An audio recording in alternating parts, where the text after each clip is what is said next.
দাতা শ্রীমন গৌর হরি, যিনি নদিয়া ইন্দুয়া কুমোদ বধুয়া, যিনি কিনা রসের নাটুয়া গোড়া, যিনি নিত্য নৈমত্য ভক্ত হৃদয় রমণকারী শ্রীমন গৌর হরি, ভক্তির ভগবান আমার গৌরাঙ্গ সুন্দর, সাধের বৃন্দাবন পরিত্যাগ করে দিয়ে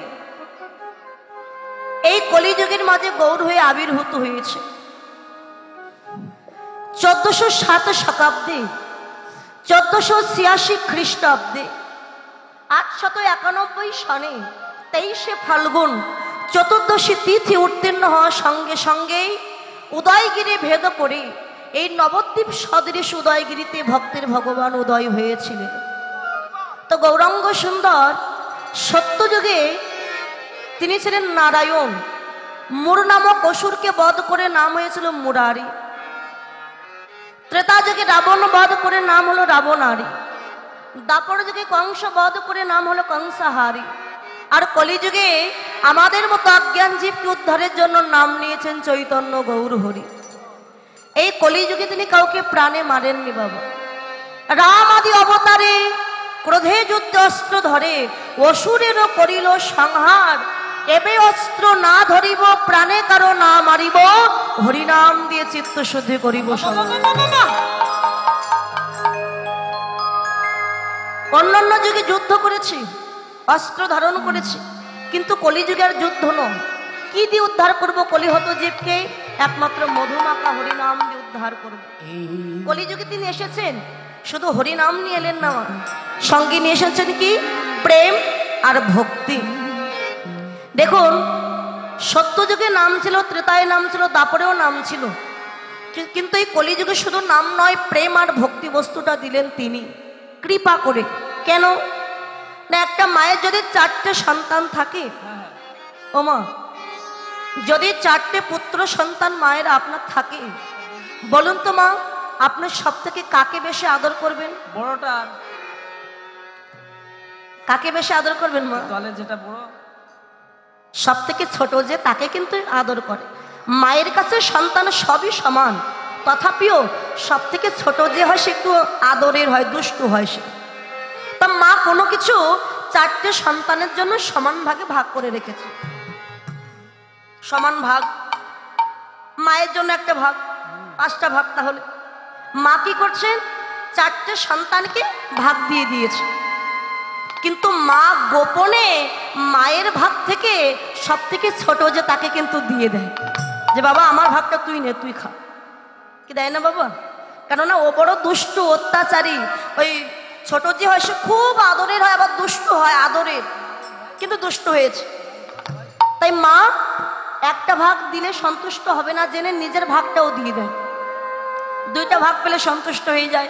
তাই ভগবানের 4টে সন্তান, সত্য, ত্রেতা, দাপর, কলি, এই 4টে সন্তানের মধ্যে সব থেকে ছোট হচ্ছে এই কলিযুগ, খুব অত্যাচারী, পাপাচারী। তাই ভগবান দেখলেন অন্যান্য যুগে শুধু হরিনাম দিয়েছি, একটা করে ভাগ দিয়েছি, তারা সন্তুষ্ট হয়েছে, কিন্তু কলিযুগে শুধু তো হরিনাম দিলে হবে না, আর একটা ভাগ বেশি দিতে হবে, সেটা হচ্ছে প্রেম আর ভক্তি দান করলেন ভগবান। এই প্রেম ভক্তি দিয়ে কৃপা করে কলিহত জীবকে উদ্ধার করলেন। দেখুন, তাহলে আজকে যে ভগবান কলিযুগে গৌর হয়েছেন, একদিন ভগবান শ্রীকৃষ্ণ বৃন্দাবনের নবকৈশোর রূপ ধারণ করে অধরে মুরলী নিয়ে ভগবান বাজাতে বাজাতে যাত্রা করছে। যদি আর একটা স্ট্যান্ড থাকে পেছনে দিতে পারেন দাদা। তো নবকৈশোর রূপ ধারণ করে অধরে মুরলী নিয়ে ভগবান বাজাতে বাজাতে যাত্রা করেছে। হঠাৎ সম্মুখে দর্শন করলেন একটি মণিখচিত দেওয়াল। সেই দেওয়ালে ভগবান তার অঙ্গের প্রতিমূর্তি, অর্থাৎ ছায়াকে দর্শন করে চমকে উঠেছেন আমার ভগবান।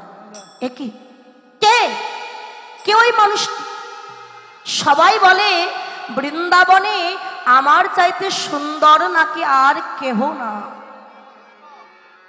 তাহলে আমি যদি সুন্দর পুরুষ হয়ে থাকি, সম্মুখে যে মানুষটিকে আমি দর্শন করলাম কে ওই মানুষটি যে আমার চাইতেও সুন্দর দেখতে?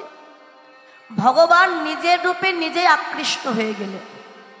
শাস্ত্রে বললেন, কৃষ্ণ মাধুর্যের এক আশ্চর্য বল, জীবাদি জগৎকে করয়ে চঞ্চল। নিজের রূপ থেকে নিজে ভুলে গিয়ে, চিনতে না পেরে ওই মানুষটিকে দর্শন করে ভাবছে, না জানি মানুষটা দেখতে এত সুন্দর, তাকে যদি একবার আমার হৃদয়ে জড়িয়ে ধরতে পারতাম, আমার তাপিতে পরাণ বুঝি শীতল হয়ে যেত। তাই ভগবান যখন নিজেকে ধরবার জন্য নিজেই অগ্রসর হয়েছে, পশ্চাৎ থেকে ললিতা সখী গোবিন্দের করখানা জড়িয়ে ধরেছে। প্রাণনাথ, কোথায় যাচ্ছ বধূ তুমি? ললিতা, দেখো না গো, দেখো কত সুন্দর একটা রূপের মানুষ। আমার মনে হচ্ছে কি জানো, ওই রূপের মানুষটিকে যদি একবার আমার হৃদয়ে আমি জড়িয়ে ধরতে পারতাম, আমার তাপিতে পরাণ বুঝি শীতল হয়ে যেত। ললিতা বলে, প্রাণনাথ, যে মানুষটিকে ধরবার জন্য তুমি অগ্রসর হয়েছ, তাকে তো তুমি কোনোদিন ধরতে পারবে না। কেননা ওই মানুষটি সারা জীবনের মতো আর একজন মানুষের কাছে যে ধরা পড়ে আছে। আরে কে সে ললিতা? যে রূপের মানুষটিকে সারা জীবনের মতো ধরে রেখেছে, কে জানো? আরে আমাদের বৃন্দাবনেশ্বরী গো, কৃপাময়ী দয়াময়ী শ্রীমতী রাধা ঠাকুরান। তবে আমাকে একটু নিয়ে চলো না তোমার রাধারানীর কাছে। রাধার কাছে এসে কেঁদে বলে, রাধে, যে মানুষটিকে তুমি সারা জীবনের মতো ধরে রেখেছো, আমি সারা জীবনের জন্য চাইছি না রাধে, শুধু অল্প কিছুক্ষণের জন্য ওই মানুষটিকে তুমি একবার আমাকে দেবে, তাকে হৃদয়ে জড়িয়ে ধরে আমার তাপিত পরাণে শীতল করুন। রায়ধনী বলে, প্রাণনাথ, যে মানুষটিকে ধরবার জন্য তুমি আমার কাছে এসেছো, তাকে তো তুমি কখনো কোনোদিন ধরতে পারবে না। কেন জানো? সেই মানুষটি একটি পূর্ণ বিষয়, আর তুমি নিজেও একজন পূর্ণ বিষয়। বিষয় হয়ে কেউ কখনো কোনোদিন বিষয় ধরতে পারে না। বিষয় হয়ে বিষয় ধরা যায় না। বিষয় যদি ধরতে চাও, তার জন্য তোমাকে যে আশ্রয় করতে হবে। আশ্রয় না করলে কখনো বিষয় পাবে না। আগে আশ্রয় গ্রহণ করো। গোবিন্দ কেঁদে বলে, রাধে গো,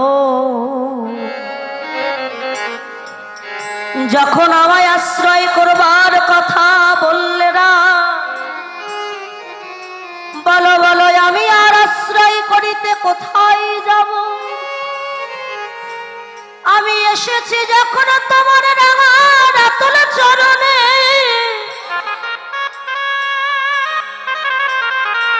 তোমার ওই চরণে আমি আশ্রয় নিলাম।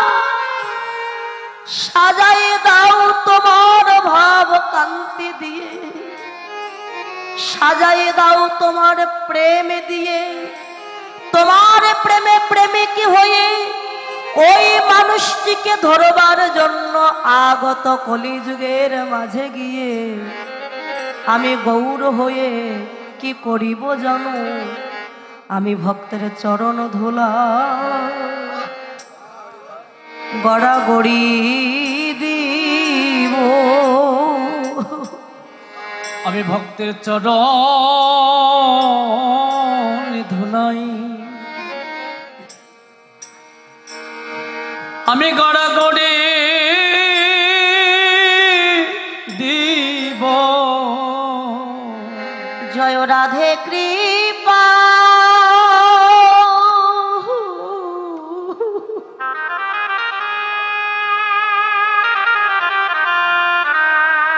জয় রাধে কৃপা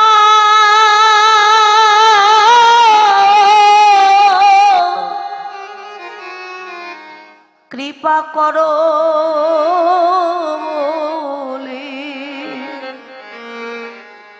আমি ভক্তের চরণ ধুলা